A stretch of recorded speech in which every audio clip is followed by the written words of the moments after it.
Maraming salamat po sa pagpupuyat at patuloy niyong pagsubaybay sa journey ko dito sa Miss Supranational. I appreciate all the love, all the cheers, all the comments, and all the votings. Guys, I see you all on social media. Maraming salamat.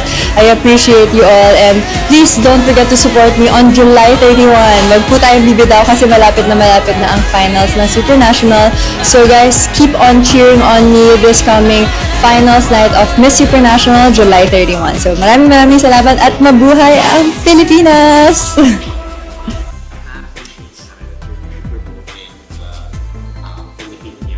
Yeah.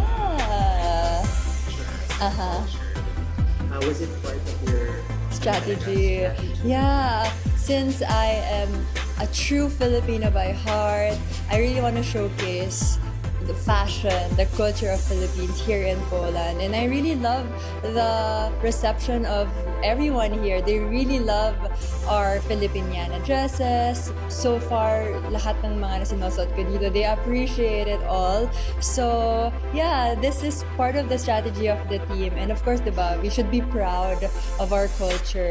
It's once in a lifetime that we will be seen on the international stage. That's why I really am like promoting our culture, our dresses, our fashion. It's the smallest ways possible that I do. So talagang we're fighting and talagang pinapakita natin ang how proud we are as Filipinos.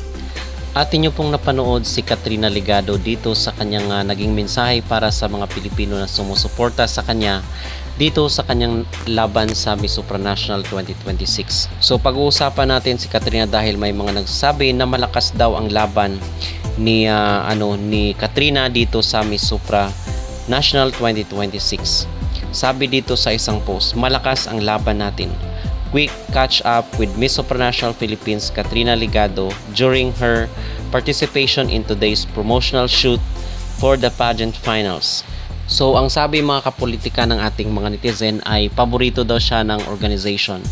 So hopefully is maganda ang ranking ni Katrina kung hindi man sa atin ibibigay ang mailap na corona ng Miss Supranational dahil talagang napakatagal na po ang panahon or nakalipas na panahon na tayo is nanalo dito sa Miss Supranational. Sana is panahon na para sa atin naman po ibigay ang corona ng nasabing beauty pageant competition. Pero kung hindi naman is okay lang.